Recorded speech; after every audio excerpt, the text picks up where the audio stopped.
안녕하세요. 밤이 깊었네요. 오늘 하루도 고생 많으셨죠? 편안하게 쉬면서 오늘 밤 따뜻한 옛날 이야기를 들어보세요.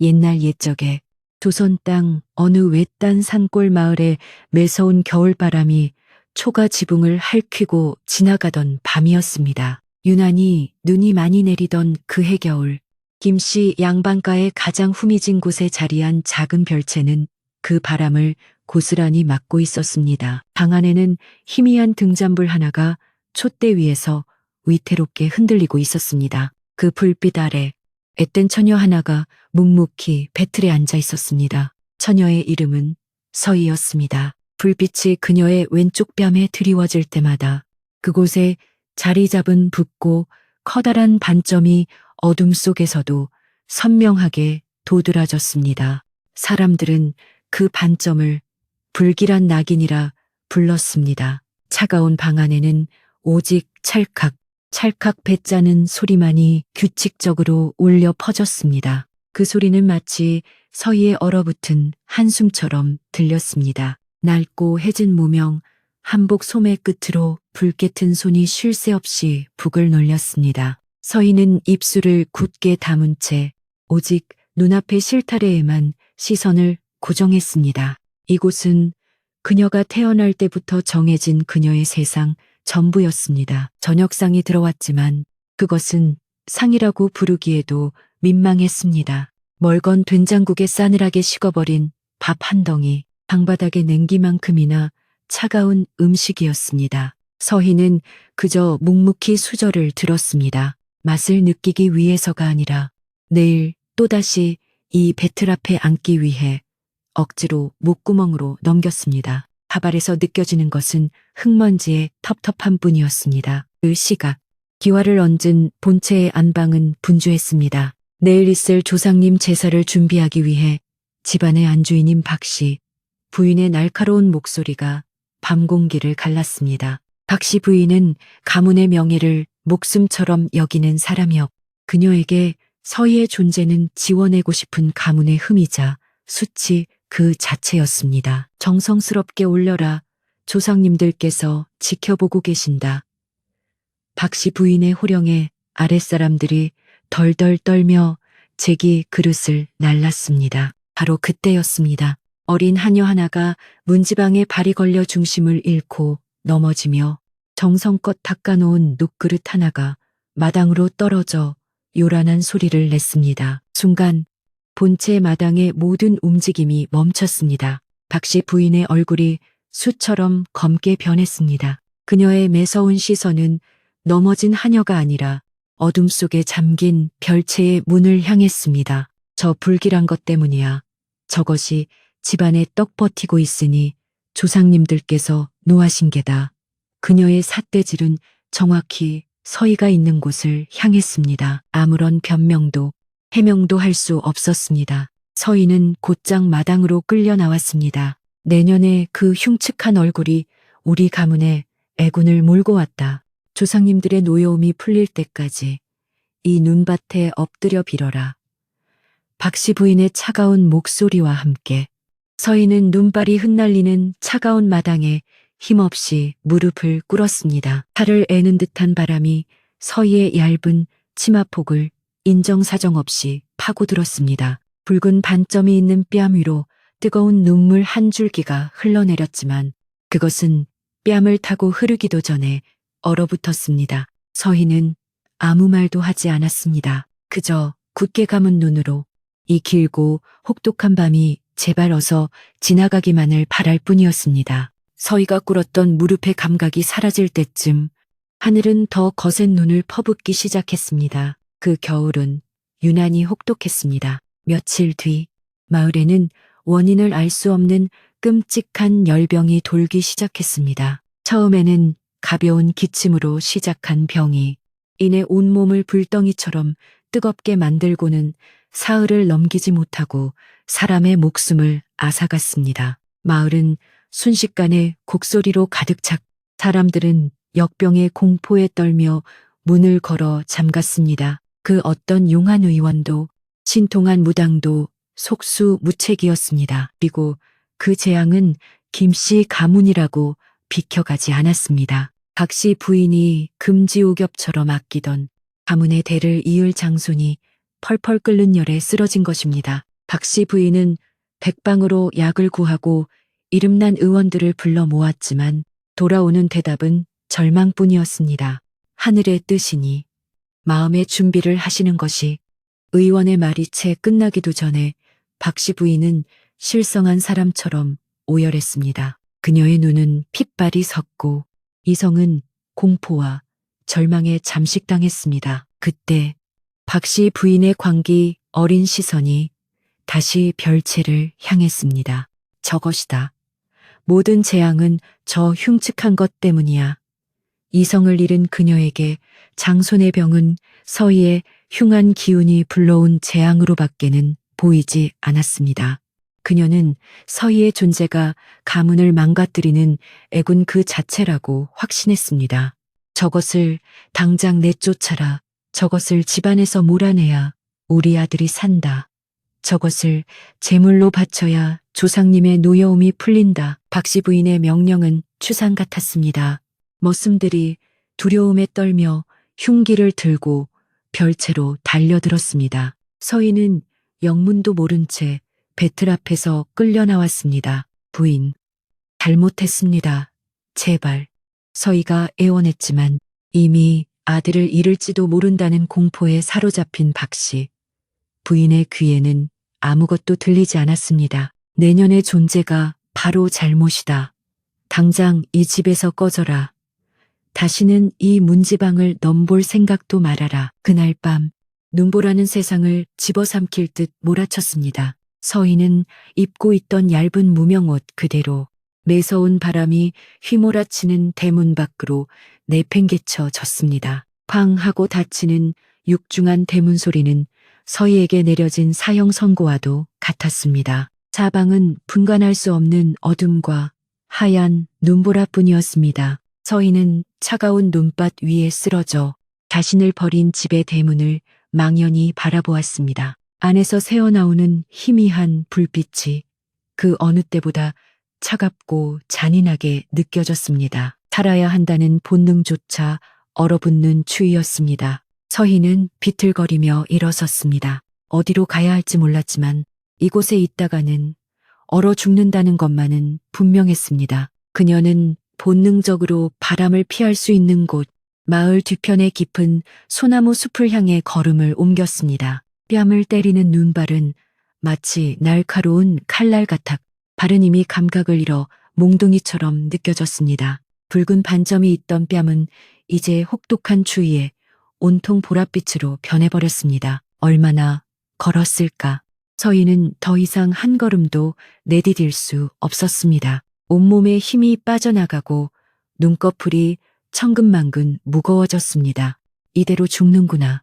그녀는 커다란 소나무 아래에 쓰러지듯 주저앉았습니다. 모든 것이 끝났다고 생각한 순간 저 멀리 칠흑 같은 어둠 속에서 아주 작고 희미한 불빛 하나가 깜박이는 것을 보았습니다. 꺼져가는 생명의 불씨처럼 아련한 빛이었습니다. 저희는 마지막 남은 힘을 쥐어짜 그 빛을 향해 기어갔습니다. 그것이 사람이 사는 집인지 아니면 자신을 홀리는 도깨비불인지는 중요하지 않았습니다. 그저 저 불빛이 있는 곳까지 가야 한다는 생각뿐이었습니다. 가파른 눈길을 헤치고 나뭇가지에 온몸이 긁히며 나아갔을 때 그녀의 눈앞에 나타난 것은 금방이라도 쓰러질 듯한 작은 흙집, 움막이었습니다. 그리고 그 안에서 찢어질 듯한 기침 소리가 새어나오고 있었습니다. 서희는 망설이다가 떨리는 손으로 살인문을 두드렸습니다.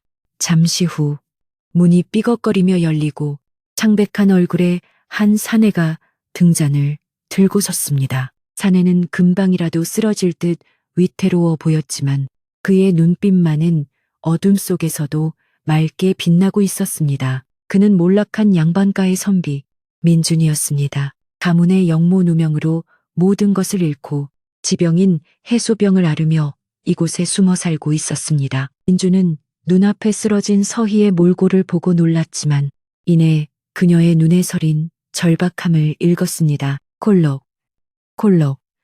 이런 날씨에 어찌. 그는 심한 기침을 하면서도 서희를 부축해 안으로 들였습니다. 움막 안은 좁고 누추했지만 타닥타닥 타는 아궁이의 온기가 서희의 얼어붙은 몸을 감쌌습니다. 방 안에는 묵은 책 냄새와 쌉싸름한 약초 냄새가 뒤섞여 있었습니다. 민주는 서희에게 자신이 마시려던 미음을 내밀었습니다. 서희는 사흘 만에 처음으로 따뜻한 것을 목구멍으로 넘겼습니다. 뜨거운 기운이 온몸으로 퍼져나가자 그제야 참았던 눈물이 터져나왔습니다. 민주는 아무것도 묻지 않았습니다. 그저 묵묵히 아궁이의 마른 나뭇가지를 더 집어넣을 뿐이었습니다. 그는 서희의 얼굴에 있는 붉은 반점을 보았지만 그의 눈빛에는 경멸이나 두려움이 아닌 그저 자신과 같은 상처 입은 사람에 대한 연민만이 담겨 있었습니다. 그렇게 두 사람은 기댈 곳 없는 세상에서 서로에게 마지막 기댈 곳이 되었습니다. 날이 밝자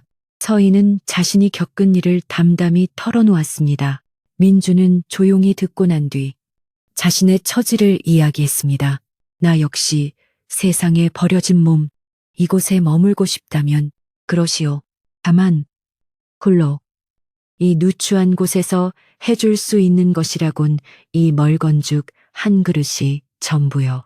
서희는 고개를 숙여 깊이 절했습니다. 은혜, 잊지 않겠습니다. 그날부터 두 사람의 기묘한 동거가 시작되었습니다. 그들의 삶은 여전히 가난하고 고달팠습니다. 끼니는 멀건죽으로 때우기 일쑤였고 민준의 기침 소리는 밤새도록 움막을 울렸습니다. 하지만 이상하게도 김씨 가문의 화려한 기와집에 있을 때보다 서희의 마음은 훨씬 더 따뜻하고 평온했습니다. 서희는 부지런히 움막 안팎을 돌봤습니다. 민주는 그런 서희에게 그를 가르쳐주기 시작했습니다. 그는 서희의 흉측한 반점이 아니라 그 뒤에 숨겨진 총명함과 따뜻한 마음을 보았습니다. 이것은 하늘 천텐, 이것은 땅 지디.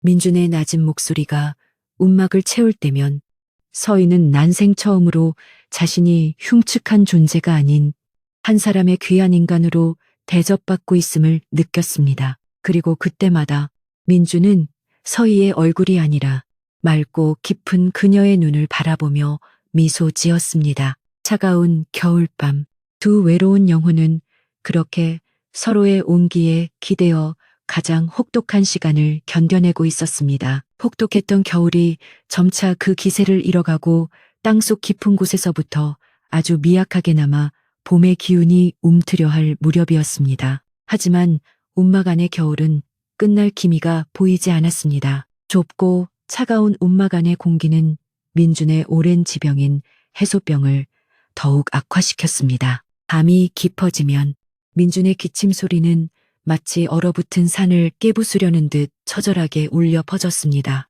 마른 기침은 이내 가슴 깊은 곳에서부터 끓어오르는 소리로 변해 급기야 그는 피를 토하기 시작했습니다. 어느 날 밤 민주는 숨이 넘어갈 듯 기침을 몰아쉬다가 그대로 정신을 잃고 말았습니다. 등잔불 아래 비친 그의 얼굴은 핏기 하나 없는 백지장 같았. 내쉬는 숨결은 금방이라도 꺼질 듯 미약했습니다. 서희는 절망감에 휩싸였습니다. 자신을 유일하게 사람으로 대해준, 자신에게 세상의 따뜻함을 처음으로 알게 해준 사람이었습니다. 이대로 그를 잃을 수는 없었습니다. 그녀는 눈물조차 사치라고 생각하며 자리에서 벌떡 일어났습니다. 서희는 민준의 이마에 찬 물수건을 갈아주며 밤새 그의 곁을 지켰습니다. 어릴 적 어머니가 몰래 일러주셨던 약초 이야기들이 어지럽게 머릿속을 맴돌았습니다. 김씨 가문에서 멸시받을 때 그녀는 홀로 뒷산을 헤매며 말 못하는 풀과 나무들을 벗삼아 지냈습니다. 어떤 풀이 상처에 족, 어떤 나무 껍질이 열을 내리는지 그녀는 본능적으로 알고 있었습니다. 그것은 그녀의 붉은 반점처럼 태어날 때부터 가지고 있던 그녀만의 것이었습니다. 이대로는 안 된다고 판단한 서희는 새벽녘이 되자 결심한 듯 움막을 나섰습니다. 밖은 여전히 눈이 채 녹지 않아 칼날 같은 바람이 불었습니다. 그녀는 치맛자락을 여며 묻고 망설임 없이 깊은 산속으로 들어갔습니다. 그녀의 눈은 매처럼 날카롭게 아직 녹지 않은 눈더미 아래를 훑었습니다. 그녀의 발걸음은 짐승의 흔적을 좇는 사냥꾼처럼 정확했습니다. 한참을 헤매던 서희의 눈이 썩은 고목나무 아래 눈을 뚫고 아주 작게 솟아오른 붉은 빛의 버섯에 멈췄습니다. 영지버섯이었습니다. 그리고 그 옆 바위 틈에서 얼어붙은 땅을 비집고 자라난 가느다란 뿌리도 발견했습니다. 그녀는 조심스럽게 그것들을 캐내어 품속 깊이 넣었습니다. 얼어붙은 손으로 차가운 바위를 파헤치느라 손톱이 깨지고 피가 났지만 그녀는 고통을 느낄 겨를도 없었습니다. 움막으로 돌아온 서희는 젖은 손을 아궁이에 녹일 틈도 없이 바로 약을 다리기 시작했습니다. 흙이 묻은 뿌리를 정성껏 씻 영지버섯을 잘게 쪼갰습니다.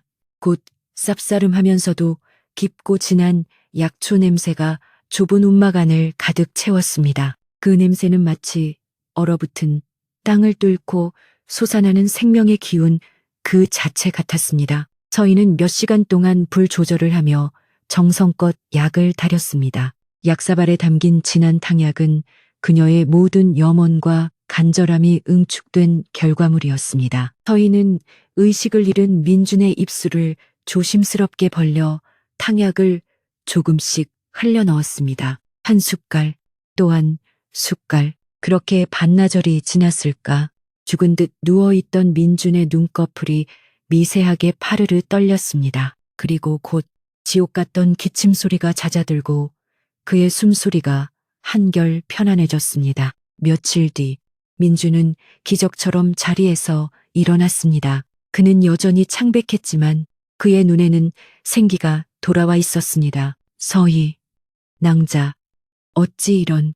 민준은 자신을 간호하다 곁에 잠든 서희와 방안 가득한 약재들을 보고 모든 것을 깨달았습니다. 그는 자신의 목숨을 구한 것이 전설 속의 산삼이 아니라 저여리고 약해 보이던 여인의 비범한 재능과 강인한 의지였음을 알았습니다. 그는 서희의 붉은 반점을 바라보았습니다. 더 이상 그것은 흉터나 낙인이 아니었습니다. 그것은 마치 추운 겨울을 이겨내고 피어난 붉은 동백꽃처럼 강인한 생명력의 상징처럼 보였습니다. 고맙소. 낭자는 나의 생명의 은인이오. 그 일을 계기로 두 사람의 관계는 더욱 깊어졌습니다. 민주는 자신의 모든 지식을 서희에게 가르쳤습니다. 서희는 놀라운 속도로 그를 깨우쳤고 민준이 가진 낡은 의서들을 탐독하기 시작했습니다. 그녀의 타고난 재능은 학문적인 지식과 결합하여 더욱 빛을 발했습니다. 민주는 그를 가르치고 서희는 약초를 캐어 그의 몸을 돌봤습니다. 그들은 서로의 결핍을 완벽하게 채워주는 존재가 되었습니다. 따스한 봄바람이 산골짜기를 완전히 감쌌을 때쯤 그들의 움막에는 변화가 생겼습니다. 역병이 휩쓸고 간 마을에는 여전히 잔병치레를 하는 아이들과 노인들이 많았습니다. 서희가 산에서 캔 약초로 민준의 지병을 다스렸다는 소문이 아름아름 퍼져나갔습니다. 처음에는 반신반의하던 마을 사람들이 하나둘 아픈 아이를 업고 움막을 찾아오기 시작했습니다. 저희는 그들을 거절하지 않았습니다. 그녀는 정성껏 진맥하고 아이의 열을 내릴 약초를 캐어 다려주었습니다. 민주는 곁에서 서희가 읽지 못하는 어려운 의서의 구절을 해석해주거나 가난한 백성들의 딱한 사정을 듣고 그들의 억울함을 풀어줄 상소문이나 편지를 대신 써주었습니다. 흉측한 반점을 가진 애군의 상징이었던 서희는 이제 마을 사람들에게 산속의 약선역센으로 불리기 시작했습니다. 물론 모든 사람이 그들을 좋게 본 것은 아니었습니다. 그 소문은 결국 역병으로 장손을 잃고 시리에 빠져 있던 박씨, 부인의 귀에도 들어갔습니다. 아들을 잃은 슬픔이 도끼로 변한 박씨 부인은 자신의 불행이 모두 서희 때문이라고 더욱 굳게 믿고 있었습니다. 감히 내쫓긴 년이 산속에서 사람들을 홀리고 다녀 당장 가서 그년의 머리채를 잡아오너라 가문의 명예를 더럽힌 죄를 엄히 물어야겠다. 혹시 부인의 명령을 받은 장정 몇몇이 몽둥이를 들고 산을 올랐습니다. 그들은 다짜고짜 움막으로 쳐들어가 약초를 다듬던 서희의 팔을 거칠게 잡아챘습니다. 내년이 감히 부인의 명을 어기고 이곳에서 사람들을 속여 썩 따라오지 못할까 장정들의 험악한 기세에 서희는 공포에 질렸습니다. 과거의 악몽이 되살아나는 듯했. 안녕하세요. 밤이 깊었네요. 오늘 하루도 고생 많으셨죠? 편안하게 쉬면서 오늘 밤 따뜻한 옛날 이야기를 들어보세요. 옛날 옛적에 조선 땅 어느 외딴 산골 마을에 매서운 겨울바람이 초가 지붕을 핥히고 지나가던 밤이었습니다. 유난히 눈이 많이 내리던 그해 겨울, 김씨 양반가의 가장 후미진 곳에 자리한 작은 별채는 그 바람을 고스란히 막고 있었습니다. 방 안에는 희미한 등잔불 하나가 촛대 위에서 위태롭게 흔들리고 있었습니다. 그 불빛 아래 앳된 처녀 하나가 묵묵히 배틀에 앉아 있었습니다. 처녀의 이름은 서희였습니다. 불빛이 그녀의 왼쪽 뺨에 드리워질 때마다 그곳에 자리 잡은 붓고 커다란 반점이 어둠 속에서도 선명하게 도드라졌습니다. 사람들은 그 반점을 불길한 낙인이라 불렀습니다. 차가운 방 안에는 오직 찰칵, 찰칵 배짜는 소리만이 규칙적으로 울려 퍼졌습니다. 그 소리는 마치 서희의 얼어붙은 한숨처럼 들렸습니다. 낡고 해진 무명, 한복 소매 끝으로 붉게 손이 쉴 새 없이 북을 놀렸습니다. 서희는 입술을 굳게 다문 채 오직 눈앞의 실타래에만 시선을 고정했습니다. 이곳은 그녀가 태어날 때부터 정해진 그녀의 세상 전부였습니다. 저녁상이 들어왔지만 그것은 상이라고 부르기에도 민망했습니다. 멀건 된장국에 싸늘하게 식어버린 밥 한 덩이, 방바닥의 냉기만큼이나 차가운 음식이었습니다. 서희는 그저 묵묵히 수저를 들었습니다. 맛을 느끼기 위해서가 아니라 내일 또다시 이 배틀 앞에 앉기 위해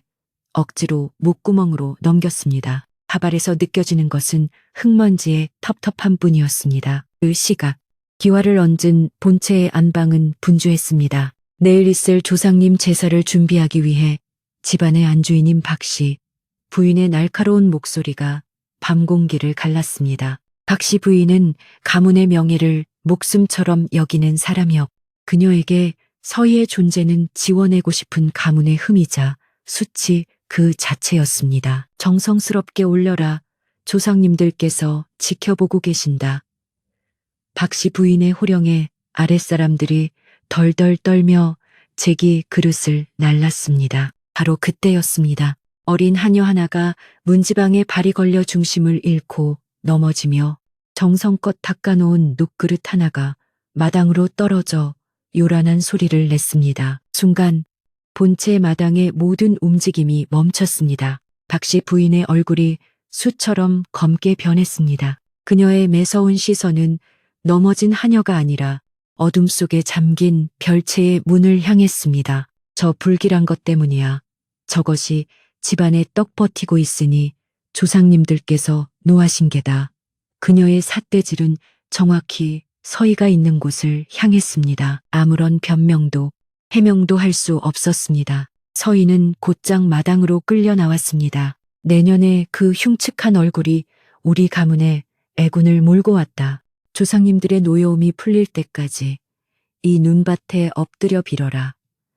박씨 부인의 차가운 목소리와 함께 서희는 눈발이 흩날리는 차가운 마당에 힘없이 무릎을 꿇었습니다. 팔을 애는 듯한 바람이 서희의 얇은 치마폭을 인정사정 없이 파고들었습니다. 붉은 반점이 있는 뺨 위로 뜨거운 눈물 한 줄기가 흘러내렸지만 그것은 뺨을 타고 흐르기도 전에 얼어붙었습니다. 서희는 아무 말도 하지 않았습니다. 그저 굳게 감은 눈으로 이 길고 혹독한 밤이 제발 어서 지나가기만을 바랄 뿐이었습니다. 서희가 꿇었던 무릎의 감각이 사라질 때쯤 하늘은 더 거센 눈을 퍼붓기 시작했습니다. 그 겨울은 유난히 혹독했습니다. 며칠 뒤 마을에는 원인을 알 수 없는 끔찍한 열병이 돌기 시작했습니다. 처음에는 가벼운 기침으로 시작한 병이 이내 온몸을 불덩이처럼 뜨겁게 만들고는 사흘을 넘기지 못하고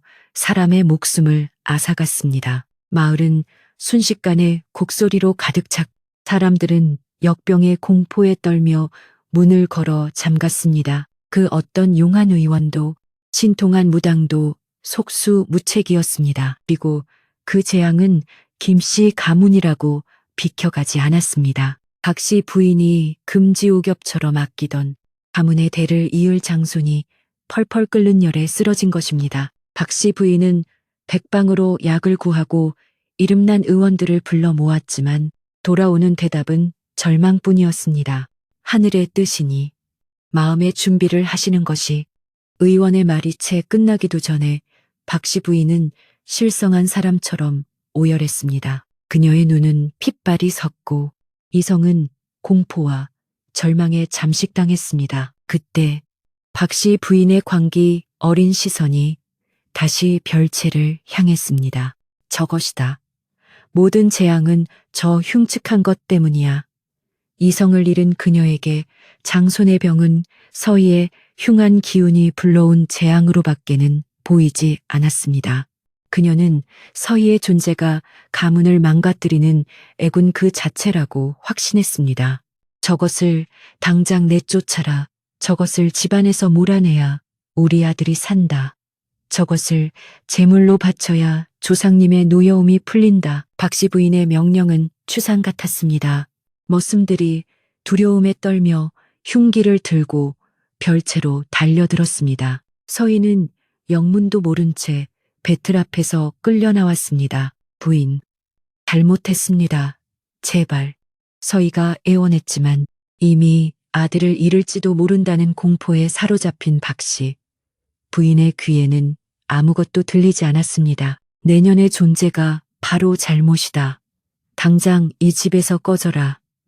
다시는 이 문지방을 넘볼 생각도 말아라. 그날 밤 눈보라는 세상을 집어삼킬 듯 몰아쳤습니다. 서희는 입고 있던 얇은 무명옷 그대로 매서운 바람이 휘몰아치는 대문 밖으로 내팽개쳐 졌습니다. 쾅 하고 닫히는 육중한 대문 소리는 서희에게 내려진 사형 선고와도 같았습니다. 사방은 분간할 수 없는 어둠과 하얀 눈보라뿐이었습니다. 서희는 차가운 눈밭 위에 쓰러져 자신을 버린 집의 대문을 망연히 바라보았습니다. 안에서 새어나오는 희미한 불빛이 그 어느 때보다 차갑고 잔인하게 느껴졌습니다. 살아야 한다는 본능조차 얼어붙는 추위였습니다. 서희는 비틀거리며 일어섰습니다. 어디로 가야 할지 몰랐지만 이곳에 있다가는 얼어 죽는다는 것만은 분명했습니다. 그녀는 본능적으로 바람을 피할 수 있는 곳, 마을 뒤편의 깊은 소나무 숲을 향해 걸음을 옮겼습니다. 뺨을 때리는 눈발은 마치 날카로운 칼날 같아 발은 이미 감각을 잃어 몽둥이처럼 느껴졌습니다. 붉은 반점이 있던 뺨은 이제 혹독한 추위에 온통 보랏빛으로 변해버렸습니다. 얼마나 걸었을까. 서희는 더 이상 한 걸음도 내디딜 수 없었습니다. 온몸에 힘이 빠져나가고 눈꺼풀이 천근만근 무거워졌습니다. 이대로 죽는구나. 그녀는 커다란 소나무 아래에 쓰러지듯 주저앉았습니다. 모든 것이 끝났다고 생각한 순간 저 멀리 칠흑 같은 어둠 속에서 아주 작고 희미한 불빛 하나가 깜박이는 것을 보았습니다. 꺼져가는 생명의 불씨처럼 아련한 빛이었습니다. 저희는 마지막 남은 힘을 쥐어짜 그 빛을 향해 기어갔습니다. 그것이 사람이 사는 집인지 아니면 자신을 홀리는 도깨비불인지는 중요하지 않았습니다. 그저 저 불빛이 있는 곳까지 가야 한다는 생각뿐이었습니다. 가파른 눈길을 헤치고 나뭇가지에 온몸이 긁히며 나아갔을 때 그녀의 눈앞에 나타난 것은 금방이라도 쓰러질 듯한 작은 흙집. 움막이었습니다. 그리고 그 안에서 찢어질 듯한 기침 소리가 새어나오고 있었습니다. 서희는 망설이다가 떨리는 손으로 살인문을 두드렸습니다. 잠시 후 문이 삐걱거리며 열리고 창백한 얼굴에 한 사내가 등잔을 들고 섰습니다. 사내는 금방이라도 쓰러질 듯 위태로워 보였지만 그의 눈빛만은 어둠 속에서도 맑게 빛나고 있었습니다. 그는 몰락한 양반가의 선비 민준이었습니다. 가문의 영모 누명으로 모든 것을 잃고 지병인 해소병을 앓으며 이곳에 숨어 살고 있었습니다. 민준은 눈앞에 쓰러진 서희의 몰골을 보고 놀랐지만 이내 그녀의 눈에 서린 절박함을 읽었습니다. 콜록, 콜록. 이런 날씨에 어찌. 그는 심한 기침을 하면서도 서희를 부축해 안으로 들였습니다. 움막 안은 좁고 누추했지만 타닥타닥 타는 아궁이의 온기가 서희의 얼어붙은 몸을 감쌌습니다. 방 안에는 묵은 책 냄새와 쌉싸름한 약초 냄새가 뒤섞여 있었습니다. 민주는 서희에게 자신이 마시려던 미음을 내밀었습니다. 서희는 사흘 만에 처음으로 따뜻한 것을 목구멍으로 넘겼습니다. 뜨거운 기운이 온몸으로 퍼져나가자 그제야 참았던 눈물이 터져나왔습니다. 민주는 아무것도 묻지 않았습니다. 그저 묵묵히 아궁이의 마른 나뭇가지를 더 집어넣을 뿐이었습니다. 그는 서희의 얼굴에 있는 붉은 반점을 보았지만 그의 눈빛에는 경멸이나 두려움이 아닌 그저 자신과 같은 상처 입은 사람에 대한 연민만이 담겨 있었습니다. 그렇게 두 사람은 기댈 곳 없는 세상에서 서로에게 마지막 기댈 곳이 되었습니다. 날이 밝자 서희는 자신이 겪은 일을 담담히 털어놓았습니다. 민주는 조용히 듣고 난 뒤 자신의 처지를 이야기했습니다. 나 역시 세상에 버려진 몸, 이곳에 머물고 싶다면 그러시오. 다만 홀로 이 누추한 곳에서 해줄 수 있는 것이라곤 이 멀건죽 한 그릇이 전부요. 서희는 고개를 숙여 깊이 절했습니다. 은혜, 잊지 않겠습니다. 그날부터 두 사람의 기묘한 동거가 시작되었습니다. 그들의 삶은 여전히 가난하고 고달팠습니다. 끼니는 멀건죽으로 때우기 일쑤였고 민준의 기침 소리는 밤새도록 움막을 울렸습니다. 하지만 이상하게도 김씨 가문의 화려한 기와집에 있을 때보다 서희의 마음은 훨씬 더 따뜻하고 평온했습니다. 서희는 부지런히 움막 안팎을 돌봤습니다. 민주는 그런 서희에게 그를 가르쳐 주기 시작했습니다. 그는 서희의 흉측한 반점이 아니라 그 뒤에 숨겨진 총명함과 따뜻한 마음을 보았습니다. 이것은 하늘 천텐, 이것은 땅 지디. 민준의 낮은 목소리가 움막을 채울 때면 서희는 난생 처음으로 자신이 흉측한 존재가 아닌 한 사람의 귀한 인간으로 대접받고 있음을 느꼈습니다. 그리고 그때마다 민주는 서희의 얼굴이 아니라 맑고 깊은 그녀의 눈을 바라보며 미소 지었습니다. 차가운 겨울밤, 두 외로운 영혼은 그렇게 서로의 온기에 기대어 가장 혹독한 시간을 견뎌내고 있었습니다. 혹독했던 겨울이 점차 그 기세를 잃어가고 땅속 깊은 곳에서부터 아주 미약하게 남아 봄의 기운이 움트려 할 무렵이었습니다. 하지만 움막 안의 겨울은 끝날 기미가 보이지 않았습니다. 좁고 차가운 움막 안의 공기는 민준의 오랜 지병인 해소병을 더욱 악화시켰습니다. 밤이 깊어지면 민준의 기침 소리는 마치 얼어붙은 산을 깨부수려는 듯 처절하게 울려 퍼졌습니다. 마른 기침은 이내 가슴 깊은 곳에서부터 끓어오르는 소리로 변해 급기야 그는 피를 토하기 시작했습니다. 어느 날 밤 민주는 숨이 넘어갈 듯 기침을 몰아쉬다가 그대로 정신을 잃고 말았습니다. 등잔불 아래 비친 그의 얼굴은 핏기 하나 없는 백지장 같았. 내쉬는 숨결은 금방이라도 꺼질 듯 미약했습니다. 서희는 절망감에 휩싸였습니다. 자신을 유일하게 사람으로 대해준, 자신에게 세상의 따뜻함을 처음으로 알게 해준 사람이었습니다. 이대로 그를 잃을 수는 없었습니다. 그녀는 눈물조차 사치라고 생각하며 자리에서 벌떡 일어났습니다. 서희는 민준의 이마에 찬 물수건을 갈아주며 밤새 그의 곁을 지켰습니다. 어릴 적 어머니가 몰래 일러주셨던 약초 이야기들이 어지럽게 머릿속을 맴돌았습니다. 김씨 가문에서 멸시받을 때 그녀는 홀로 뒷산을 헤매며 말 못하는 풀과 나무들을 벗삼아 지냈습니다. 어떤 풀이 상처에 족, 어떤 나무 껍질이 열을 내리는지 그녀는 본능적으로 알고 있었습니다. 그것은 그녀의 붉은 반점처럼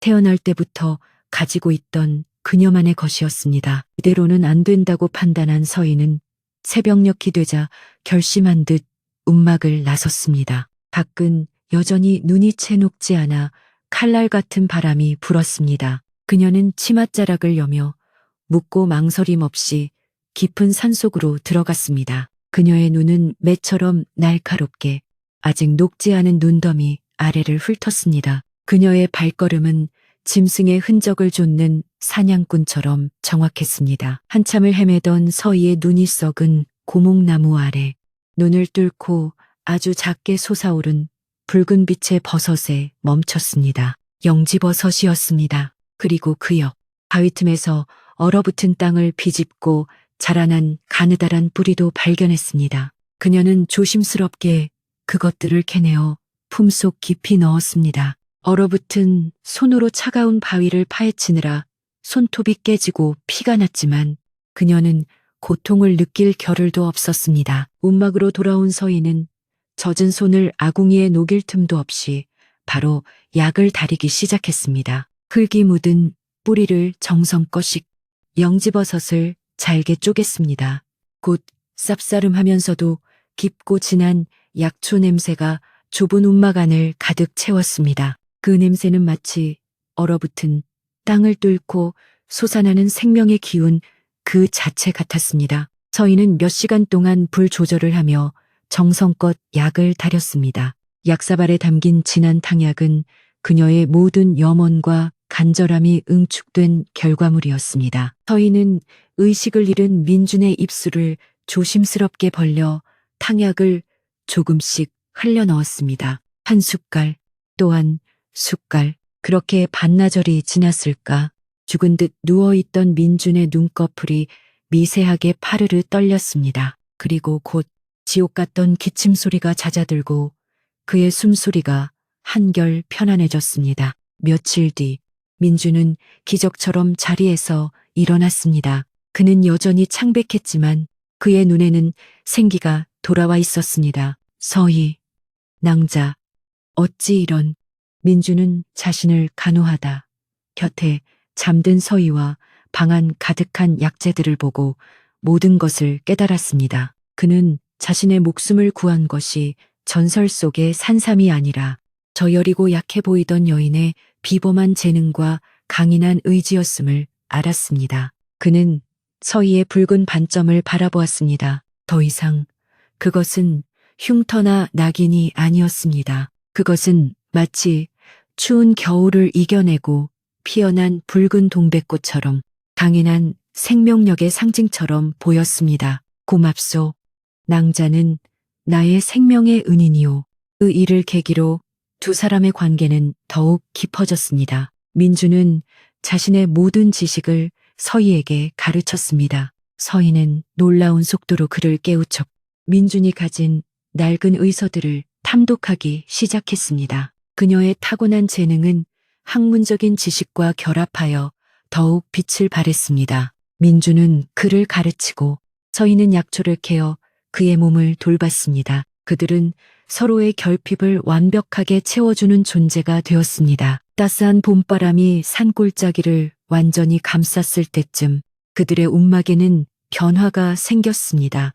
역병이 휩쓸고 간 마을에는 여전히 잔병 치레를 하는 아이들과 노인들이 많았습니다. 서희가 산에서 캔 약초로 민준의 지병을 다스렸다는 소문이 아름아름 퍼져나갔습니다. 처음에는 반신반의하던 마을 사람들이 하나둘 아픈 아이를 업고 움막을 찾아오기 시작했습니다. 서희는 그들을 거절하지 않았습니다. 그녀는 정성껏 진맥하고 아이의 열을 내릴 약초를 캐어 가려주었습니다. 민주는 곁에서 서희가 읽지 못하는 어려운 의서의 구절을 해석해주거나 가난한 백성들의 딱한 사정을 듣고 그들의 억울함을 풀어줄 상소문이나 편지를 대신 써주었습니다. 흉측한 반점을 가진 애군의 상징이었던 서희는 이제 마을 사람들에게 산속의 약선 역센으로 불리기 시작했습니다. 물론 모든 사람이 그들을 좋게 본 것은 아니었습니다. 그 소문은 결국 역병으로 장손을 잃고 시리에 빠져 있던 박씨 부인의 귀에도 들어갔습니다. 아들을 잃은 슬픔이 도끼로 변한 박씨 부인은 자신의 불행이 모두 서희 때문이라고 더욱 굳게 믿고 있었습니다. 감히 내쫓긴 년이 산속에서 사람들을 홀리고 다녀 당장 가서 그년의 머리채를 잡아오너라 가문의 명예를 더럽힌 죄를 엄히 물어야겠다. 박씨 부인의 명령을 받은 장정 몇몇이 몽둥이를 들고 산을 올랐습니다. 그들은 다짜고짜 움막으로 쳐들어가 약초를 다듬던 서희의 팔을 거칠게 잡아챘습니다. 내년이 감히 부인의 명을 어기고 이곳에서 사람들을 속여 썩 따라오지 못할까 장정들의 험악한 기세에 서희는 공포에 질렸습니다. 과거의 악몽이 되살아나는 듯했어. 안녕하세요. 밤이 깊었네요. 오늘 하루도 고생 많으셨죠? 편안하게 쉬면서 오늘 밤 따뜻한 옛날 이야기를 들어보세요. 옛날 옛적에 조선 땅 어느 외딴 산골 마을에 매서운 겨울바람이 초가 지붕을 핥히고 지나가던 밤이었습니다. 유난히 눈이 많이 내리던 그 해겨울, 김씨 양반가의 가장 후미진 곳에 자리한 작은 별채는 그 바람을 고스란히 막고 있었습니다. 방 안에는 희미한 등잔불 하나가 촛대 위에서 위태롭게 흔들리고 있었습니다. 그 불빛 아래 앳된 처녀 하나가 묵묵히 배틀에 앉아 있었습니다. 처녀의 이름은 서희였습니다. 불빛이 그녀의 왼쪽 뺨에 드리워질 때마다 그곳에 자리 잡은 붓고 커다란 반점이 어둠 속에서도 선명하게 도드라졌습니다. 사람들은 그 반점을 불길한 낙인이라 불렀습니다. 차가운 방 안에는 오직 찰칵, 찰칵 배짜는 소리만이 규칙적으로 울려 퍼졌습니다. 그 소리는 마치 서희의 얼어붙은 한숨처럼 들렸습니다. 낡고 해진 무명, 한복 소매 끝으로 붉게 튼 손이 쉴 새 없이 북을 놀렸습니다. 서희는 입술을 굳게 다문 채 오직 눈앞의 실타래에만 시선을 고정했습니다. 이곳은 그녀가 태어날 때부터 정해진 그녀의 세상 전부였습니다. 저녁상이 들어왔지만 그것은 상이라고 부르기에도 민망했습니다. 멀건 된장국에 싸늘하게 식어버린 밥 한 덩이, 방바닥의 냉기만큼이나 차가운 음식이었습니다. 서희는 그저 묵묵히 수저를 들었습니다. 맛을 느끼기 위해서가 아니라 내일 또다시 이 배틀 앞에 앉기 위해 억지로 목구멍으로 넘겼습니다. 밥 아래서 느껴지는 것은 흙먼지의 텁텁한 뿐이었습니다. 그 시각, 기와를 얹은 본체의 안방은 분주했습니다. 내일 있을 조상님 제사를 준비하기 위해 집안의 안주인인 박씨, 부인의 날카로운 목소리가 밤 공기를 갈랐습니다. 박씨 부인은 가문의 명예를 목숨처럼 여기는 사람이었고 그녀에게 서희의 존재는 지워내고 싶은 가문의 흠이자 수치 그 자체였습니다. 정성스럽게 올려라. 조상님들께서 지켜보고 계신다. 박씨 부인의 호령에 아랫사람들이 덜덜 떨며 제기 그릇을 날랐습니다. 바로 그때였습니다. 어린 하녀 하나가 문지방에 발이 걸려 중심을 잃고 넘어지며 정성껏 닦아놓은 눕그릇 하나가 마당으로 떨어져 요란한 소리를 냈습니다. 순간 본체 마당의 모든 움직임이 멈췄습니다. 박씨 부인의 얼굴이 수처럼 검게 변했습니다. 그녀의 매서운 시선은 넘어진 하녀가 아니라 어둠 속에 잠긴 별채의 문을 향했습니다. 저 불길한 것 때문이야. 저것이 집안에 떡 버티고 있으니 조상님들께서 노하신 게다. 그녀의 삿대질은 정확히 서희가 있는 곳을 향했습니다. 아무런 변명도 해명도 할 수 없었습니다. 서희는 곧장 마당으로 끌려 나왔습니다. 내년에 그 흉측한 얼굴이 우리 가문에 애군을 몰고 왔다. 조상님들의 노여움이 풀릴 때까지 이 눈밭에 엎드려 빌어라. 박씨 부인의 차가운 목소리와 함께 서희는 눈발이 흩날리는 차가운 마당에 힘없이 무릎을 꿇었습니다. 팔을 애는 듯한 바람이 서희의 얇은 치마폭을 인정사정 없이 파고들었습니다. 붉은 반점이 있는 뺨 위로 뜨거운 눈물 한 줄기가 흘러내렸지만 그것은 뺨을 타고 흐르기도 전에 얼어붙었습니다. 서희는 아무 말도 하지 않았습니다. 그저 굳게 감은 눈으로 이 길고 혹독한 밤이 제발 어서 지나가기만을 바랄 뿐이었습니다. 서희가 꿇었던 무릎의 감각이 사라질 때쯤 하늘은 더 거센 눈을 퍼붓기 시작했습니다. 그 겨울은 유난히 혹독했습니다. 며칠 뒤 마을에는 원인을 알 수 없는 끔찍한 열병이 돌기 시작했습니다. 처음에는 가벼운 기침으로 시작한 병이 이내 온몸을 불덩이처럼 뜨겁게 만들고는 사흘을 넘기지 못하고 사람의 목숨을 앗아갔습니다. 마을은 순식간에 곡소리로 가득 찼 사람들은 역병의 공포에 떨며 문을 걸어 잠갔습니다. 그 어떤 용한 의원도 신통한 무당도 속수무책이었습니다. 그리고 그 재앙은 김씨 가문이라고 비켜가지 않았습니다. 박씨 부인이 금지옥엽처럼 아끼던 가문의 대를 이을 장손이 펄펄 끓는 열에 쓰러진 것입니다. 박씨 부인은 백방으로 약을 구하고 이름난 의원들을 불러 모았지만 돌아오는 대답은 절망뿐이었습니다.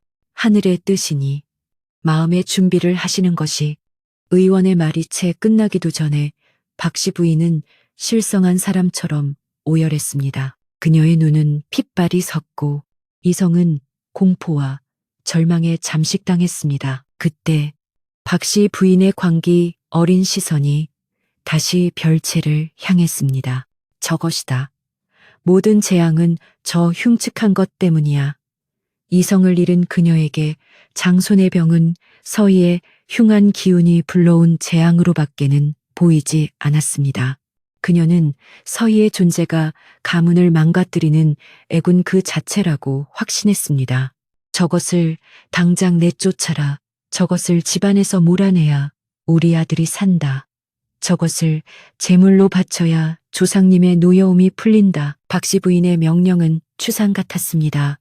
머슴들이 두려움에 떨며 흉기를 들고 별채로 달려들었습니다. 서희는 영문도 모른 채 배틀 앞에서 끌려 나왔습니다. 부인, 잘못했습니다.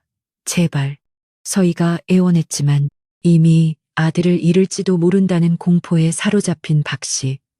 부인의 귀에는 아무것도 들리지 않았습니다. 내년의 존재가 바로 잘못이다. 당장 이 집에서 꺼져라.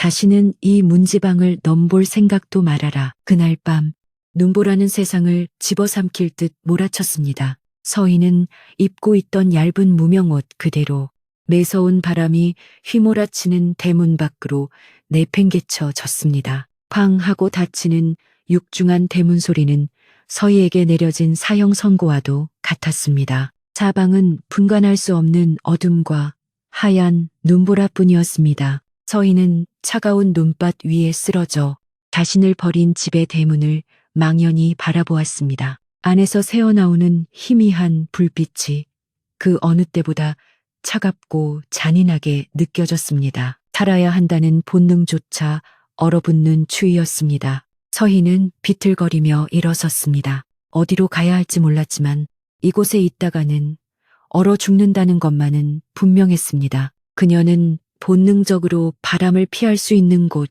마을 뒤편의 깊은 소나무 숲을 향해 걸음을 옮겼습니다. 뺨을 때리는 눈발은 마치 날카로운 칼날 같아 발은 이미 감각을 잃어 몽둥이처럼 느껴졌습니다. 붉은 반점이 있던 뺨은 이제 혹독한 추위에 온통 보랏빛으로 변해버렸습니다. 얼마나 걸었을까.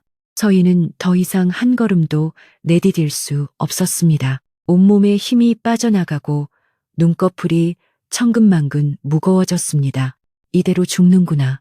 그녀는 커다란 소나무 아래에 쓰러지듯 주저앉았습니다. 모든 것이 끝났다고 생각한 순간 저 멀리 칠흑 같은 어둠 속에서 아주 작고 희미한 불빛 하나가 깜박이는 것을 보았습니다. 꺼져가는 생명의 불씨처럼 아련한 빛이었습니다. 저희는 마지막 남은 힘을 쥐어짜 그 빛을 향해 기어갔습니다. 그것이 사람이 사는 집인지 아니면 자신을 홀리는 도깨비불인지는 중요하지 않았습니다. 그저 저 불빛이 있는 곳까지 가야 한다는 생각뿐이었습니다. 가파른 눈길을 헤치고 나뭇가지에 온몸이 긁히며 나아갔을 때 그녀의 눈앞에 나타난 것은 금방이라도 쓰러질 듯한 작은 흙집, 움막이었습니다. 그리고 그 안에서 찢어질 듯한 기침 소리가 새어나오고 있었습니다. 저희는 망설이다가 떨리는 손으로 살인문을 두드렸습니다.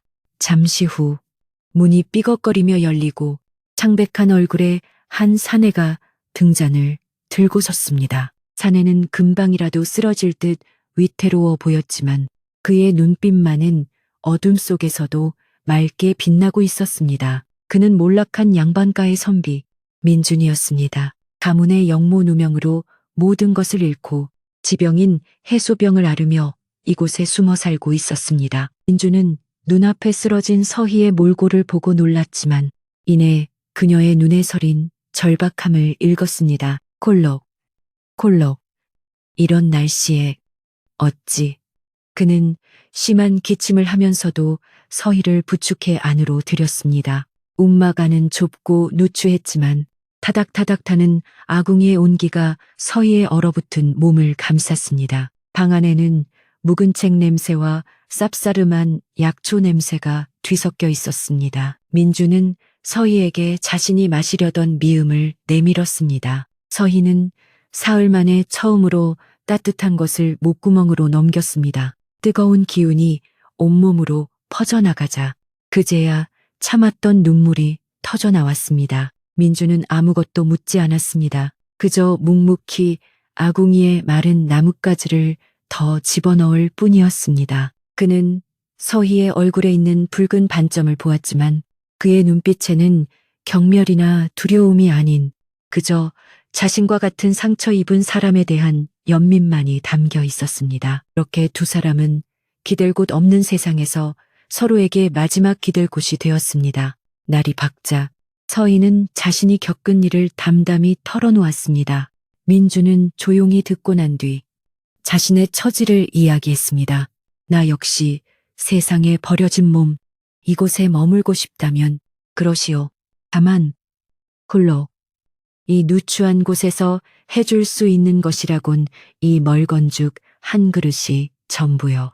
서희는 고개를 숙여 깊이 절했습니다. 은혜, 잊지 않겠습니다. 그날부터 두 사람의 기묘한 동거가 시작되었습니다. 그들의 삶은 여전히 가난하고 고달팠습니다. 끼니는 멀건죽으로 때우기 일쑤였고 민준의 기침 소리는 밤새도록 움막을 울렸습니다. 하지만 이상하게도 김씨 가문의 화려한 기와집에 있을 때보다 서희의 마음은 훨씬 더 따뜻하고 평온했습니다. 서희는 부지런히 움막 안팎을 돌봤습니다. 민주는 그런 서희에게 그를 가르쳐주기 시작했습니다. 그는 서희의 흉측한 반점이 아니라 그 뒤에 숨겨진 총명함과 따뜻한 마음을 보았습니다. 이것은 하늘 천텐, 이것은 땅 지디.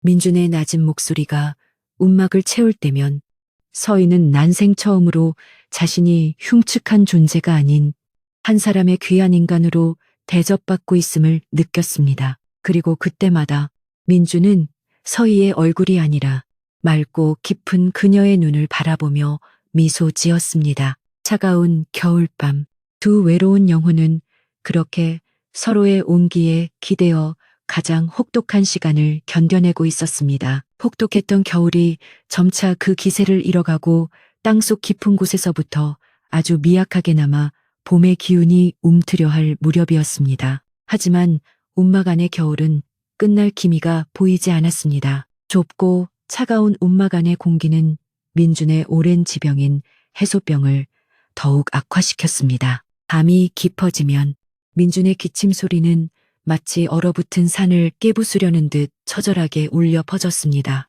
마른 기침은 이내 가슴 깊은 곳에서부터 끓어오르는 소리로 변해 급기야 그는 피를 토하기 시작했습니다. 어느 날 밤 민주는 숨이 넘어갈 듯 기침을 몰아쉬다가 그대로 정신을 잃고 말았습니다. 등잔불 아래 비친 그의 얼굴은 핏기 하나 없는 백지장 같았. 내쉬는 숨결은 금방이라도 꺼질 듯 미약했습니다. 서희는 절망감에 휩싸였습니다. 자신을 유일하게 사람으로 대해준, 자신에게 세상의 따뜻함을 처음으로 알게 해준 사람이었습니다. 이대로 그를 잃을 수는 없었습니다. 그녀는 눈물조차 사치라고 생각하며 자리에서 벌떡 일어났습니다. 서희는 민준의 이마에 찬 물수건을 갈아주며 밤새 그의 곁을 지켰습니다. 어릴 적 어머니가 몰래 일러주셨던 약초 이야기들이 어지럽게 머릿속을 맴돌았습니다. 김씨 가문에서 멸시받을 때 그녀는 홀로 뒷산을 헤매며 말 못하는 풀과 나무들을 벗삼아 지냈습니다. 어떤 풀이 상처에 족, 어떤 나무 껍질이 열을 내리는지 그녀는 본능적으로 알고 있었습니다. 그것은 그녀의 붉은 반점처럼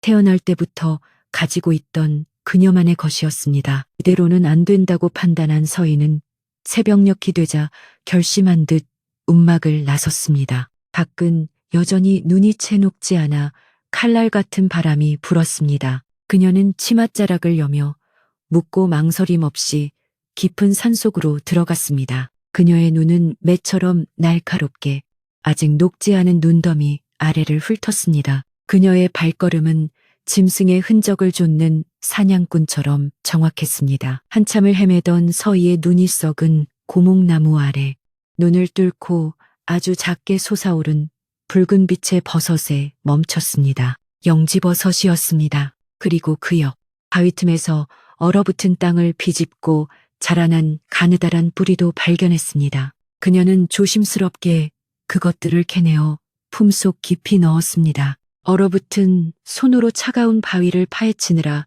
손톱이 깨지고 피가 났지만 그녀는 고통을 느낄 겨를도 없었습니다. 움막으로 돌아온 서희는 젖은 손을 아궁이에 녹일 틈도 없이 바로 약을 다리기 시작했습니다. 흙이 묻은 뿌리를 정성껏 씻 영지버섯을 잘게 쪼갰습니다.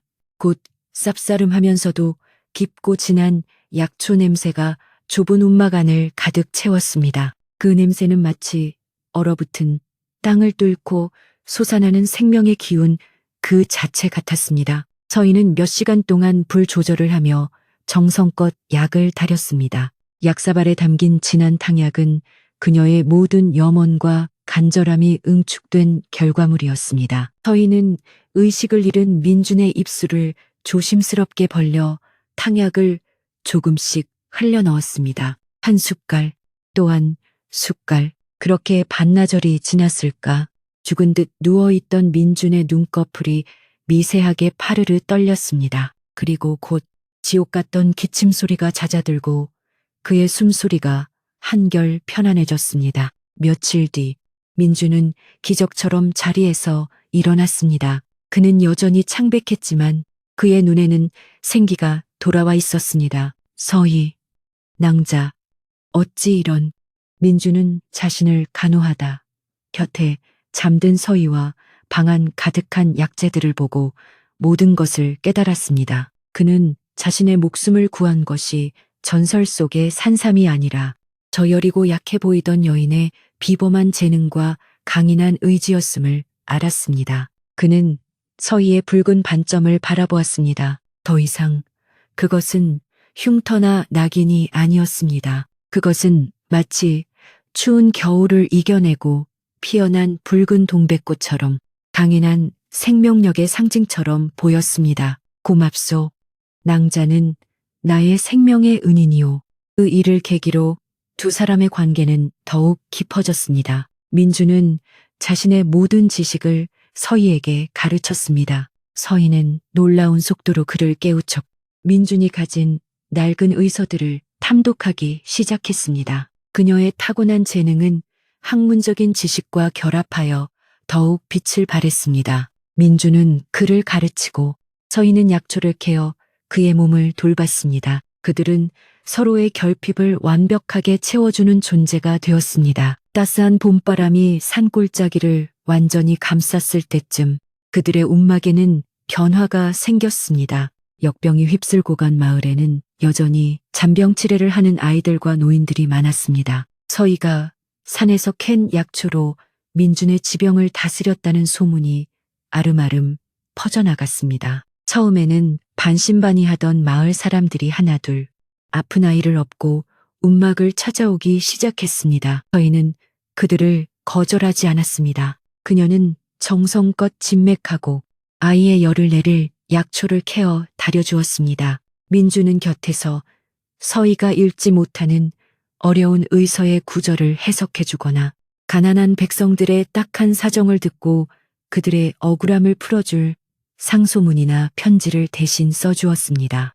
흉측한 반점을 가진 애군의 상징이었던 서희는 이제 마을 사람들에게 산속의 약선 역센으로 불리기 시작했습니다. 물론 모든 사람이 그들을 좋게 본 것은 아니었습니다. 그 소문은 결국 역병으로 장손을 잃고 시리에 빠져 있던 박씨 부인의 귀에도 들어갔습니다. 아들을 잃은 슬픔이 도끼로 변한 박씨 부인은 자신의 불행이 모두 서희 때문이라고 더욱 굳게 믿고 있었습니다. 감히 내쫓긴 년이 산속에서 사람들을 홀리고 다녀 당장 가서 그년의 머리채를 잡아오너라. 가문의 명예를 더럽힌 죄를 엄히 물어야겠다. 박씨 부인의 명령을 받은 장정 몇몇이 몽둥이를 들고 산을 올랐습니다. 그들은 다짜고짜 움막으로 쳐들어가 약초를 다듬던 서희의 팔을 거칠게 잡아챘습니다. 내년이 감히 부인의 명을 어기고 이곳에서 사람들을 속여 썩 따라오지 못할까. 장정들의 험악한 기세에 서희는 공포에 질렸습니다. 과거의 악몽이 되살아나는 듯했. 안녕하세요. 밤이 깊었네요.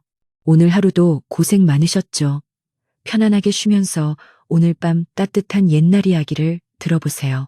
옛날 옛적에 조선 땅 어느 외딴 산골 마을에 매서운 겨울바람이 초가 지붕을 핥히고 지나가던 밤이었습니다. 유난히 눈이 많이 내리던 그해 겨울, 김씨 양반가의 가장 후미진 곳에 자리한 작은 별채는 그 바람을 고스란히 막고 있었습니다. 방 안에는 희미한 등잔불 하나가 촛대 위에서 위태롭게 흔들리고 있었습니다. 그 불빛 아래 앳된 처녀 하나가 묵묵히 배틀에 앉아 있었습니다. 처녀의 이름은 서희였습니다. 불빛이 그녀의 왼쪽 뺨에 드리워질 때마다 그곳에 자리 잡은 붓고 커다란 반점이 어둠 속에서도 선명하게 도드라졌습니다. 사람들은 그 반점을 불길한 낙인이라 불렀습니다. 차가운 방 안에는 오직 찰칵, 찰칵 배짜는 소리만이 규칙적으로 울려 퍼졌습니다. 그 소리는 마치 서희의 얼어붙은 한숨처럼 들렸습니다. 낡고 해진 무명, 한복 소매 끝으로 붉게 튼 손이 쉴 새 없이 북을 놀렸습니다. 서희는 입술을 굳게 다문 채 오직 눈앞의 실타래에만 시선을 고정했습니다. 이곳은 그녀가 태어날 때부터 정해진 그녀의 세상 전부였습니다. 저녁상이 들어왔지만 그것은 상이라고 부르기에도 민망했습니다. 멀건 된장국에 싸늘하게 식어버린 밥 한 덩이, 방바닥의 냉기만큼이나 차가운 음식이었습니다. 서희는 그저 묵묵히 수저를 들었습니다. 맛을 느끼기 위해서가 아니라 내일 또다시 이 배틀 앞에 앉기 위해 억지로 목구멍으로 넘겼습니다. 밥 아래서 느껴지는 것은 흙먼지의 텁텁한 뿐이었습니다. 그 시각, 기와를 얹은 본체의 안방은 분주했습니다. 내일 있을 조상님 제사를 준비하기 위해 집안의 안주인인 박씨, 부인의 날카로운 목소리가 밤 공기를 갈랐습니다. 박씨 부인은 가문의 명예를 목숨처럼 여기는 사람이었고 그녀에게 서희의 존재는 지워내고 싶은 가문의 흠이자 수치 그 자체였습니다. 정성스럽게 올려라. 조상님들께서 지켜보고 계신다. 박씨 부인의 호령에 아랫사람들이 덜덜 떨며 제기 그릇을 날랐습니다. 바로 그때였습니다. 어린 하녀 하나가 문지방에 발이 걸려 중심을 잃고 넘어지며 정성껏 닦아놓은 녹그릇 하나가 마당으로 떨어져 요란한 소리를 냈습니다. 순간 본체 마당의 모든 움직임이 멈췄습니다. 박씨 부인의 얼굴이 수처럼 검게 변했습니다. 그녀의 매서운 시선은 넘어진 하녀가 아니라 어둠 속에 잠긴 별채의 문을 향했습니다. 저 불길한 것 때문이야.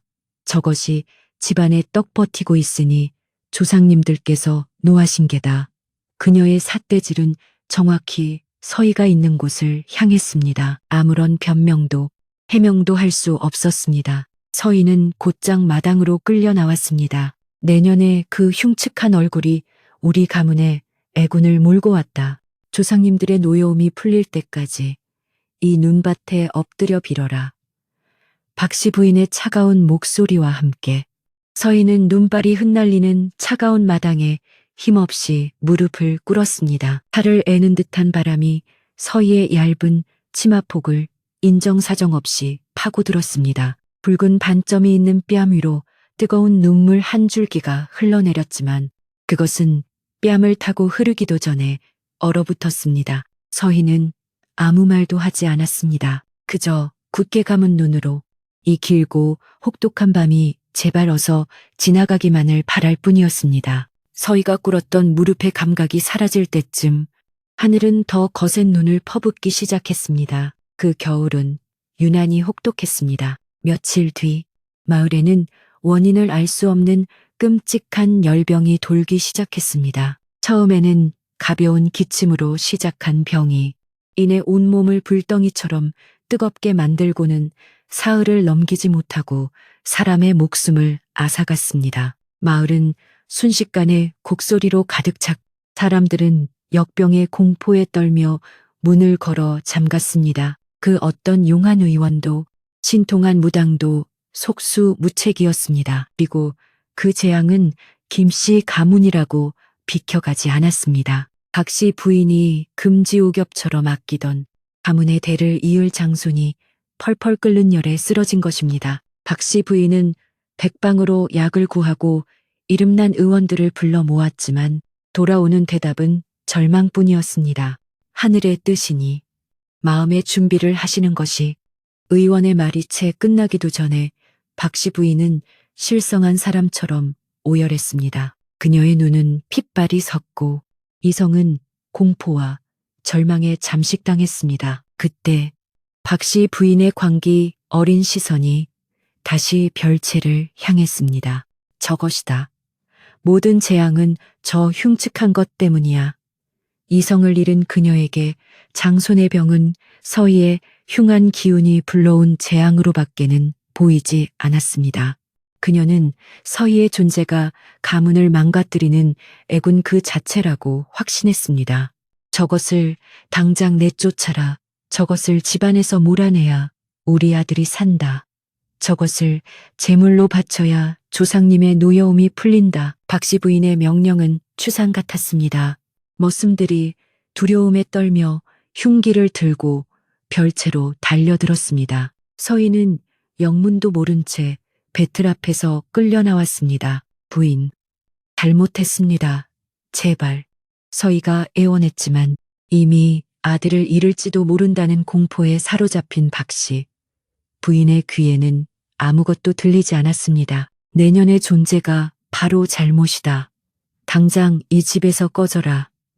다시는 이 문지방을 넘볼 생각도 말아라. 그날 밤 눈보라는 세상을 집어삼킬 듯 몰아쳤습니다. 서희는 입고 있던 얇은 무명옷 그대로 매서운 바람이 휘몰아치는 대문 밖으로 내팽개쳐 졌습니다. 쾅 하고 닫히는 육중한 대문 소리는 서희에게 내려진 사형 선고와도 같았습니다. 사방은 분간할 수 없는 어둠과 하얀 눈보라뿐이었습니다. 서희는 차가운 눈밭 위에 쓰러져 자신을 버린 집의 대문을 망연히 바라보았습니다. 안에서 새어나오는 희미한 불빛이 그 어느 때보다 차갑고 잔인하게 느껴졌습니다. 살아야 한다는 본능조차 얼어붙는 추위였습니다.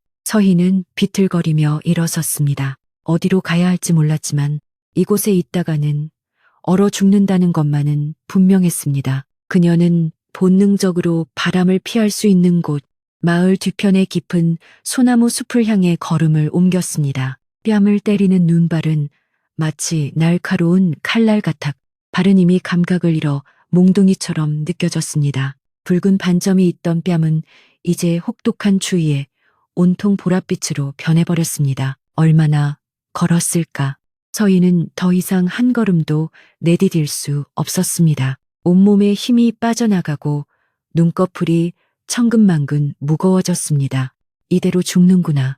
그녀는 커다란 소나무 아래에 쓰러지듯 주저앉았습니다. 모든 것이 끝났다고 생각한 순간 저 멀리 칠흑 같은 어둠 속에서 아주 작고 희미한 불빛 하나가 깜박이는 것을 보았습니다. 꺼져가는 생명의 불씨처럼 아련한 빛이었습니다. 저희는 마지막 남은 힘을 쥐어짜 그 빛을 향해 기어갔습니다. 그것이 사람이 사는 집인지 아니면 자신을 홀리는 도깨비불인지는 중요하지 않았습니다. 그저 저 불빛이 있는 곳까지 가야 한다는 생각뿐이었습니다. 가파른 눈길을 헤치고 나뭇가지에 온몸이 긁히며 나아갔을 때 그녀의 눈앞에 나타난 것은 금방이라도 쓰러질 듯한 작은 흙집, 움막이었습니다. 그리고 그 안에서 찢어질 듯한 기침 소리가 새어나오고 있었습니다. 서희는 망설이다가 떨리는 손으로 살인문을 두드렸습니다. 잠시 후 문이 삐걱거리며 열리고 창백한 얼굴에 한 사내가 등잔을 들고 섰습니다. 사내는 금방이라도 쓰러질 듯 위태로워 보였지만 그의 눈빛만은 어둠 속에서도 맑게 빛나고 있었습니다. 그는 몰락한 양반가의 선비 민준이었습니다. 가문의 영모 누명으로 모든 것을 잃고 지병인 해소병을 앓으며 이곳에 숨어 살고 있었습니다. 민준은 눈앞에 쓰러진 서희의 몰골을 보고 놀랐지만 이내 그녀의 눈에 서린 절박함을 읽었습니다. 콜록, 콜록. 이런 날씨에 어찌. 그는 심한 기침을 하면서도 서희를 부축해 안으로 들였습니다.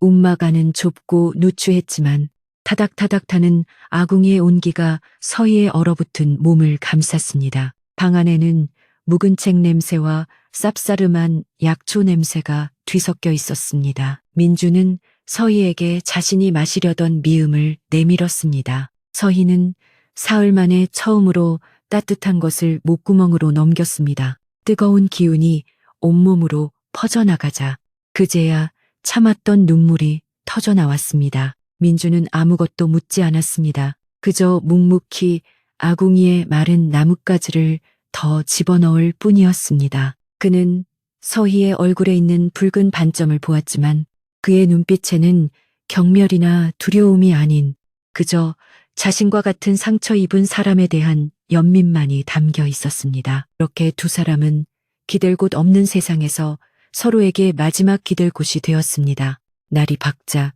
서희는 자신이 겪은 일을 담담히 털어놓았습니다. 민주는 조용히 듣고 난 뒤 자신의 처지를 이야기했습니다. 나 역시 세상에 버려진 몸, 이곳에 머물고 싶다면 그러시오. 다만 홀로 이 누추한 곳에서 해줄 수 있는 것이라곤 이 멀건죽 한 그릇이 전부요. 서희는 고개를 숙여 깊이 절했습니다. 은혜, 잊지 않겠습니다. 그날부터 두 사람의 기묘한 동거가 시작되었습니다. 그들의 삶은 여전히 가난하고 고달팠습니다. 끼니는 멀건죽으로 때우기 일쑤였고 민준의 기침 소리는 밤새도록 움막을 울렸습니다. 하지만 이상하게도 김씨 가문의 화려한 기와집에 있을 때보다 서희의 마음은 훨씬 더 따뜻하고 평온했습니다. 서희는 부지런히 움막 안팎을 돌봤습니다. 민주는 그런 서희에게 그를 가르쳐주기 시작했습니다. 그는 서희의 흉측한 반점이 아니라 그 뒤에 숨겨진 총명함과 따뜻한 마음을 보았습니다. 이것은 하늘 천텐, 이것은 땅 지디.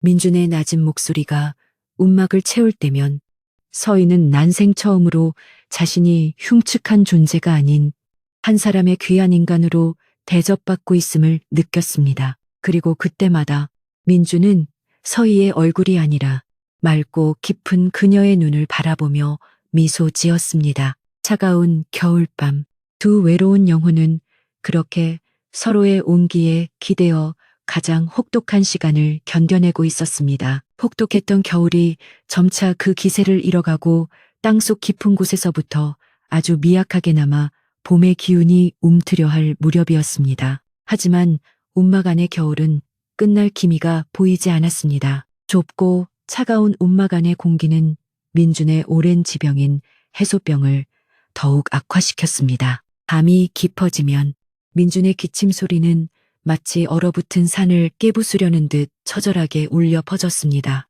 마른 기침은 이내 가슴 깊은 곳에서부터 끓어오르는 소리로 변해 급기야 그는 피를 토하기 시작했습니다. 어느 날 밤 민주는 숨이 넘어갈 듯 기침을 몰아쉬다가 그대로 정신을 잃고 말았습니다. 등잔불 아래 비친 그의 얼굴은 핏기 하나 없는 백지장 같았.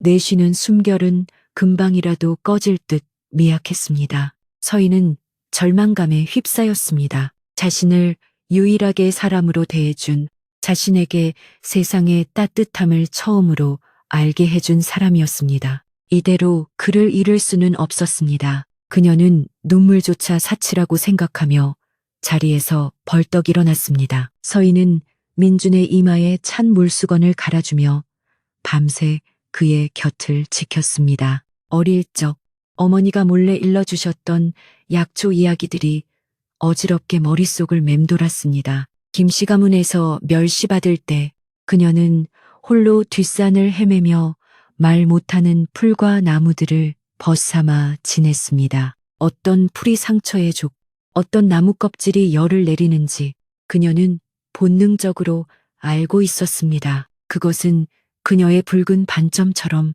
태어날 때부터 가지고 있던 그녀만의 것이었습니다. 이대로는 안 된다고 판단한 서희는 새벽녘이 되자 결심한 듯 움막을 나섰습니다. 밖은 여전히 눈이 채 녹지 않아 칼날 같은 바람이 불었습니다. 그녀는 치맛자락을 여며 묻고 망설임 없이 깊은 산속으로 들어갔습니다. 그녀의 눈은 매처럼 날카롭게 아직 녹지 않은 눈더미 아래를 훑었습니다. 그녀의 발걸음은 짐승의 흔적을 좇는 사냥꾼처럼 정확했습니다. 한참을 헤매던 서희의 눈이 썩은 고목나무 아래 눈을 뚫고 아주 작게 솟아오른 붉은 빛의 버섯에 멈췄습니다. 영지버섯이었습니다. 그리고 그 옆 바위 틈에서 얼어붙은 땅을 비집고 자라난 가느다란 뿌리도 발견했습니다. 그녀는 조심스럽게 그것들을 캐내어 품속 깊이 넣었습니다. 얼어붙은 손으로 차가운 바위를 파헤치느라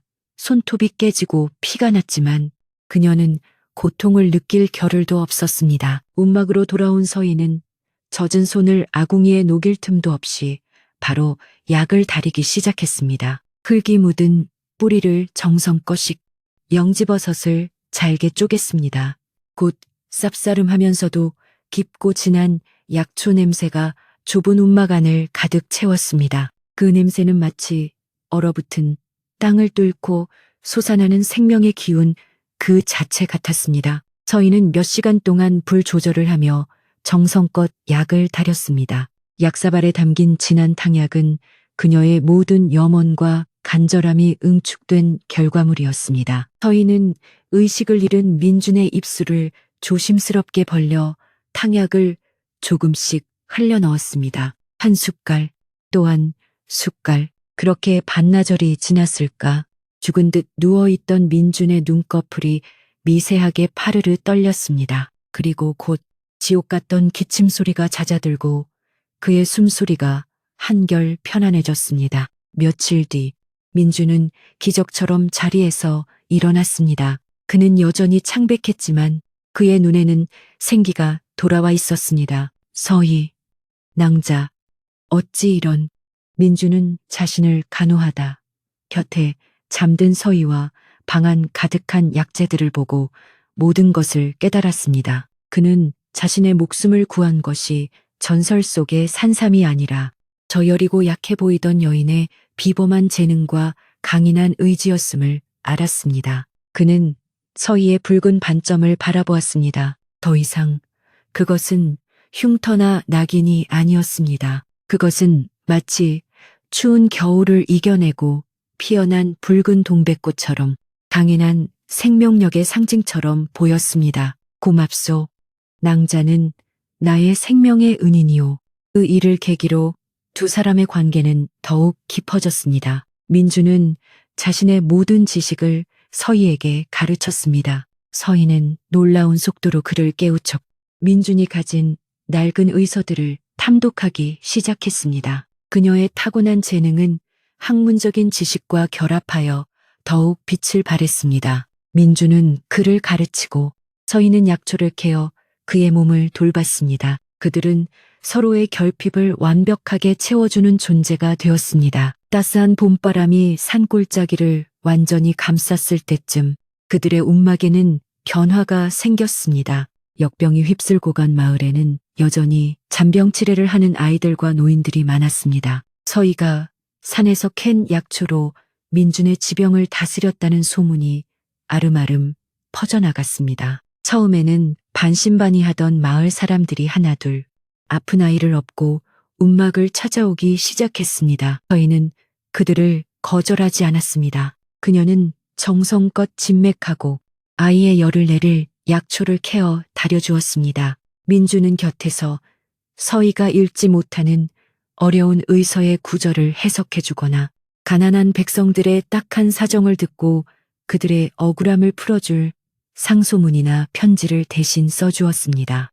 흉측한 반점을 가진 애군의 상징이었던 서희는 이제 마을 사람들에게 산속의 약선역생으로 불리기 시작했습니다. 물론 모든 사람이 그들을 좋게 본 것은 아니었습니다. 그 소문은 결국 역병으로 장손을 잃고 시리에 빠져 있던 박씨, 부인의 귀에도 들어갔습니다. 아들을 잃은 슬픔이 도끼로 변한 박씨 부인은 자신의 불행이 모두 서희 때문이라고 더욱 굳게 믿고 있었습니다. 감히 내쫓긴 년이 산속에서 사람들을 홀리고 다녀 당장 가서 그년의 머리채를 잡아오너라. 가문의 명예를 더럽힌 죄를 엄히 물어야겠다. 박씨 부인의 명령을 받은 장정 몇몇이 몽둥이를 들고 산을 올랐습니다. 그들은 다짜고짜 움막으로 쳐들어가 약초를 다듬던 서희의 팔을 거칠게 잡아챘습니다. 내년이 감히 부인의 명을 어기고 이곳에서 사람들을 속여 썩 따라오지 못할까. 장정들의 험악한 기세에 서희는 공포에 질렸습니다. 과거의 악몽이 되살아나는 듯했습니다.